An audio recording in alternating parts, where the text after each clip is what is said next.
Good morning mga kumartes. Dahil Sabado ngayon, yung asawa ko lang ang may pasok. Dahil malayo nga yung trabaho nila sa Los Baños pa, ayan, ipagpe-prepare natin siya ng kanyang binalo. So marami na ako mga frozen ulam dito sa rep. Mamimili na lang tayo kung ano yung ibabaon niya. So ang napili ko nga ay itong paksiw na bangus. Sa ganitong food storage nga ako naglalagay. Ganda nga to kasi 10 pieces na 100 plus lang. Ganda pa dito, sakto lang siya para sa isang ulaman. Bibili pa nga ako ng 10 piraso nito. Kasing nakukulangan ako sa 10 lang. So ito nga paksiw na bangus, last week ko pa to niluto. At hinati-hati ko nga lang to sa 5.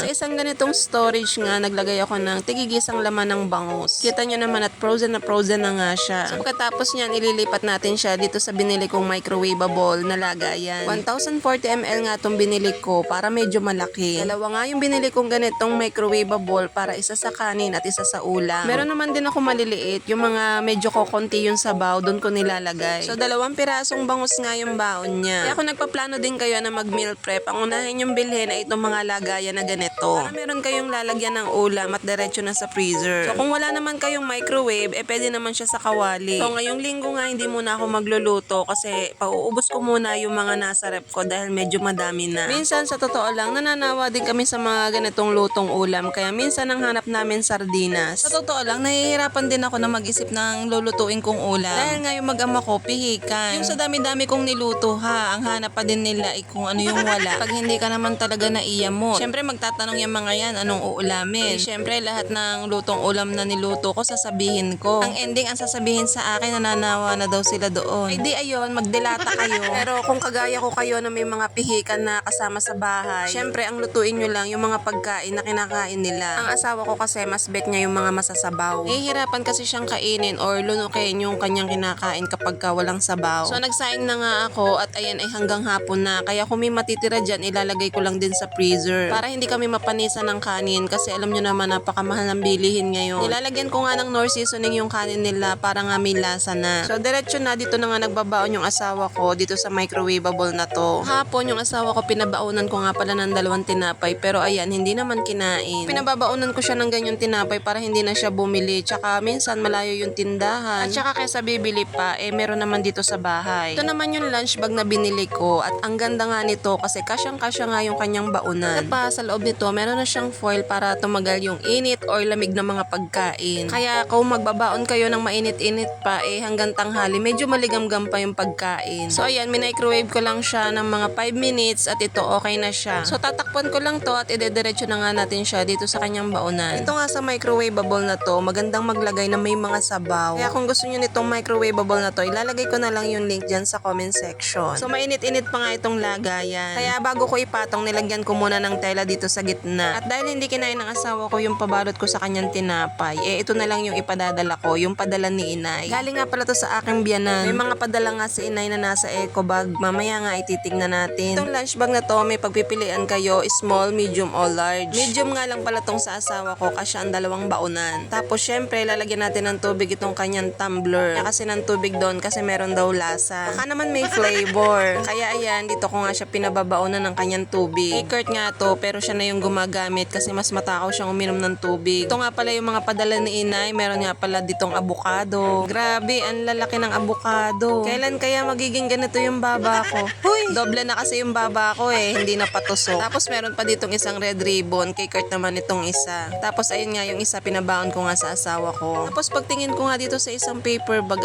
may lamang mangga. Ay grabe naman yan. Sa pagsalaki naman. Malaki pa ata to sa mukha ko Thank you, inay. Basta alam nyo naman ang biyanan ko kapag meron sila. Naku, meron din padala sa amin. Grabe, sobrang laki naman ng mangga na to. Malaki pa siya sa avocado. Mang tama, meron pa akong alamang ng baliwan. Ayun lang muna ang ating mini vlog for today's video. Thank you for watching. Bye!